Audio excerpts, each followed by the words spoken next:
Hello and welcome to this tutorial. During the next minutes, we would like to explain the SOPAS interface of the fork sensor WFS 3 Link. We have connected the sensor via C-Link 2 master to our computer and started SOPAS. The device is automatically found and accessed by a double click.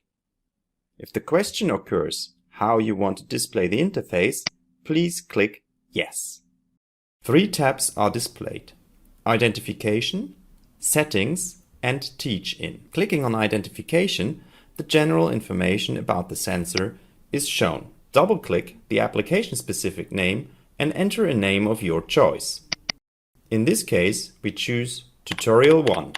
The same applies for the product-specific name. Enter a name of your choice.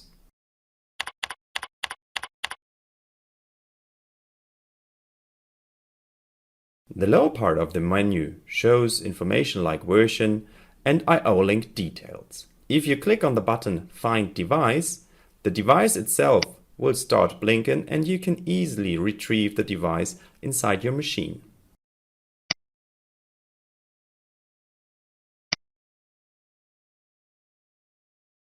The device settings allow, for example, the configuration of pin 2. You can either select deactivated, so pin 2 is not active. You can select switching output, which means that only Q1 is physically available, but if Q2 is not only to be displayed in IO link communication, the separate switching output Q2 has to be selected. If an alert output on process quality is necessary, this function has to be selected. You see that at the left side the Q description changes, and Q2 can also be configured as an external input. If the pin 2 configuration values are changed, also the selectable process data value changes. If, for example, switching output is selected, 4 different IO link data values can be selected. First of all, this is Q1 and Q2, so information about both switching outputs are transferred. The second choice is Q1 and process quality alarm. The value for the process quality alert can be adjusted by the slide bar at the lower end of the display. In addition to Q1 and Q2, the measurement values can be displayed and transferred. The graph shows the actual receiver values as well as the set thresholds for Q1 and Q2. The fourth option includes the measurement values with the switching output Q1 and the process quality alert. Depending on the application, one of the options is selected. The next menu offers the possibility to select an off delay. This off delay applies for Q1 and Q2. It cannot be displayed in SOPAS or on the sensor's LEDs, so you won't see any difference when selecting an off delay, but on the switching output it is active. The key lock allows to protect the fork's touch buttons by locking and unlocking them. The factory reset sets the values back to switching output with process data Q1 and Q2, as well as no off delay. We will now go to the settings of Q1 and Q2. This tab allows to invert the switching output, so selecting dark or light switching. Additionally, the relative threshold level can be adjusted manually. It is the same that you can do by clicking plus and minus on the device. When entering a value, the threshold level in the graph is changed accordingly.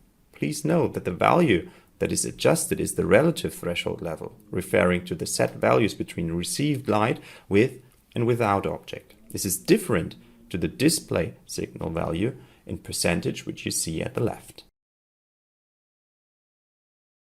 The Teach In tab allows to perform the teach-in of the thresholds for Q1 and Q2. Q1 additionally shows the quality of teach-in.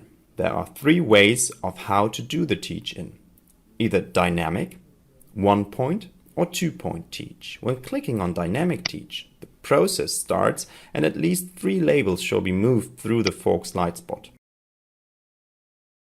When using the 1-point teach, no movement of the material is necessary. The light spot stays either on the label or on the carrier material. 2-point teach requires a teach on the label and on the carrier material.